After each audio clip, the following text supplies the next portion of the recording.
नाज़रीन, खैरपुर में public health engineer ऐं एसडीओ जे करप्शन सबब शहर खंडरात में तब्दील थी वियो आहे। तफ़सील ॾिसूं था हरीश कुमार जी हिन रिपोर्ट में। बिल्कुल खूबसूरत शहर खैरपुर जी जेका ही कंडीशन तव्हां ॾिसी रहिया आहियो।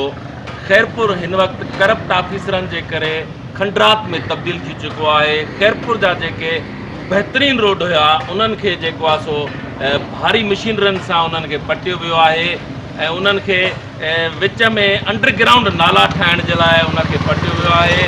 पब्लिक हेल्थ जे करप्ट ऑफिसरनि जे करे खैरपुर मुकमल खंडरात में तब्दील थी चुको आहे, जंहिंजे करे तव्हां हीअ ॾिसी रहिया आहियो त मुंहिंजे पोयां जेको शहर जी मेन जेका मार्केट आहे, सिविल अस्पताल ॾांहुं रोड वञी रहियो आहे, उहो जेको आहे सो मुकमल खंडरात में तब्दील थी चुको आहे ऐं जेको गंदो गटरनि जो पाणी आहे उहो तालाब जीअं हिते बीठल नज़र अची रहियो आहे।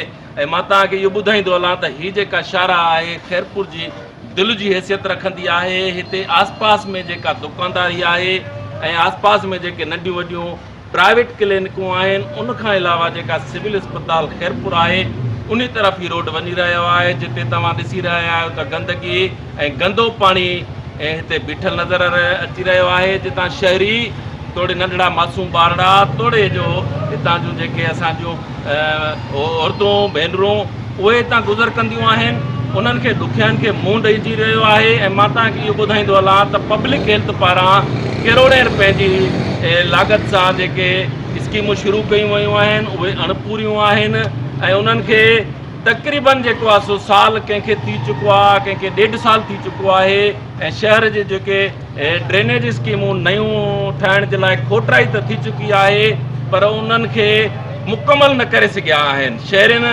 सां जॾहिं असांजी ॻाल्हि ॿोल थी त शहरनि जो इहो मुतालबो आहे त इहे करप्ट ऑफिसरनि खे हटाए ईमानदार ऑफिसरनि खे मुक़ररु कयो वञे ऐं शहर जी जेका ख़ूबसूरती आहे उहा बहाल कराई वञे। जी।